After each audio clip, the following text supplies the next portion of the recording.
For my YA project, I created this picture here. As you can see, it's kind of bland. There's not a whole lot going on, and that's mainly because I'm not a very good artist, but there are some very symbolic pieces in this picture that I would like to explain in my presentation to kind of show the thought process behind making this creation. So to start off, I'd like to talk about the Latin phrase at the top, Bellum, Omnium, Contra, Omnes. Bella Omnium Contra Omnes means the war of all against all, which is a description that Thomas Hobbes gives to human existence in the state of nature thought experiment. And basically what this means is everyone is against everyone, whether it's war or competition or struggle. There are so many different ways for everyone to fight each other and for everyone to separate from one another. Even if you don't think you're doing it, whether it's looking at someone and being like, oh, they're wearing a t-shirt like that, I would never be a part of that. Or thinking badly about someone even though you don't know them. There's even the idea that saying that that we're different races simply because we have different melanin in our skin does not make sense. Humans are human. They are the same race. The only difference between them that seems to matter is their skin color, and that's silly and ridiculous. No one chooses to be a color. No one chooses to be this color or that. If I could choose, I would definitely be like a lavender color. That would be awesome, and I would be so down. But I can't choose. I can't change who I am by choice. Yes, I can get tattoos everywhere. I can get plastic surgery. I can even dye my hair, but that won't change the fact that I still will be me. What people need to learn is that by separating each other out with labels, with, oh, I'm a feminist, oh, I'm a misogynist, oh, I prefer monogamy, I prefer polyamory, and then looking at these people and judging them based off of that, you are continuing to separate yourself from one another. And yes, it's weird coming from me because I am definitely someone that likes to be contrary by choice and doesn't like other people. But even I can tell that people are being ridiculous in how they're separating themselves from each other. Humans are pack animals, and by continually denying that desire, it only turns the world into a mixing pot that's slowly getting closer to boiling over. Next, I'd like to talk about the flowers at the bottom. As you can see, there's two purple ones and a white one. The purple flowers from the Language of Flowers website are anemones, and they mean forsaken. And then the white one in the middle is a chrysanthemum, which means truth.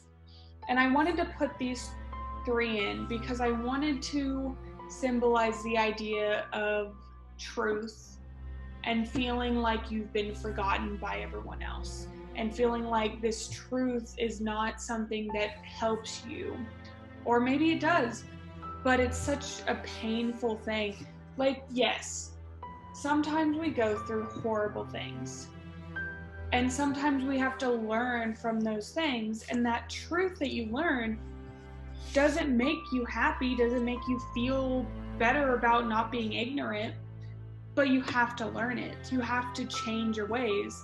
And so sometimes truth can feel forsaken. It can feel like it's only worsening the issue rather than fixing it. And so I wanted to point out this idea with these flowers because I love flower language, and it helped that This Time Will Be Different also had some flower language, though personally that book still was awful. But I wanted there to be this understanding that yes, truth hurts. Yes, sometimes when you learn reality, it crashes down around you and makes everything so much harder. But that's a good thing. That means you're moving forward rather than being stuck in the same stagnant water. Next, I want to talk about the candle. The candle represents the idea of change and the idea that people can be better. And yes, again, weird coming from me, but I followed what the assignment seemed to want from me. The flame might be small and it might be surrounded by all these different shades and these different ideas, but it's still burning and it can grow bigger, it can change. This candle can get smaller. And that's what I want. I want there to be this idea that yes, truth hurts. Yes, everyone is against everyone and there's no way to really change that. But there's still the hope that maybe we can learn to compromise. Maybe we can learn to work together and to see our differences as good and helpful and unique rather than another barrier between us. I definitely put this flame in on the idea of Pandora's box and like hope is small and fragile, but it can spread. And fire. I mean, fire is beautiful and it's warm and it makes you feel content, but it can also hurt you and it can burn and it can destroy. And it's the perfect separation, the perfect in between of the two. And I also chose lavender for the candle because I didn't want it to be white. I didn't want it to have that purity that white is supposed to have. I didn't want it to be something that was absent of all other. But I also didn't want it to be black. I didn't want it to, in color language, be dark. And I didn't want it to be full of everything. I wanted it to be soft and I wanted it to be impure and I wanted it to be filled with emotion and the chance that emotion brings.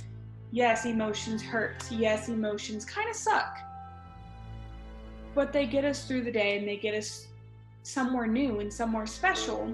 And that's what this color means to me. That's what lavender or lilac, however you want to look at it, makes me feel. Is like neither pure nor dark, but still trying, still full of some sort of color. For my final explanation, I want to talk about the two shades in the back. I want to talk about how the front shade is more of like a creeping shadow, while the back is creeping light and separated. It definitely was supposed to be the idea that just because it's in front of you and it's at the front does not mean that whatever's behind it is the same. I wanted there to be the idea that behind everything there is a different option. There is a different chance for what it could be. And I wanted it to make sense that it might be inverse, it might be the same, it might be anything, but you have no idea until you look past what is right in front of your face and try to see something outside of your own point of view. And I think these books definitely try to talk about that. I would say that the best one out of all the books that we read was the one with X. I think it was the most pointed and why shouldn't I do this? And I definitely connect with X. I definitely understand his point of view, not on the like police thing or any of the human ideals, but in the emotional ideal of why should you help these people if all they've ever done is attack you? I can't understand like from a color standpoint or a race standpoint, but I can understand from a psychological standpoint that there are always going to be people that are going to hurt you and are going to try and hurt you, and then they're going to ask for you to help them. And I'm a big believer that you just don't. They don't deserve it. But a lot of people don't agree, and that's their own point of view. But I wanted this picture, even though it's not very well done and it's very simplistic, to kind of represent this giant mixing pot of ideals and emotions that this specific project was asking me to look into and kind of look into my deep dark soul and see what it says back. And this is what came out of it, so I hope you like it. I'm sorry that it seems like I was rambling for however long this was, and thanks. Bye.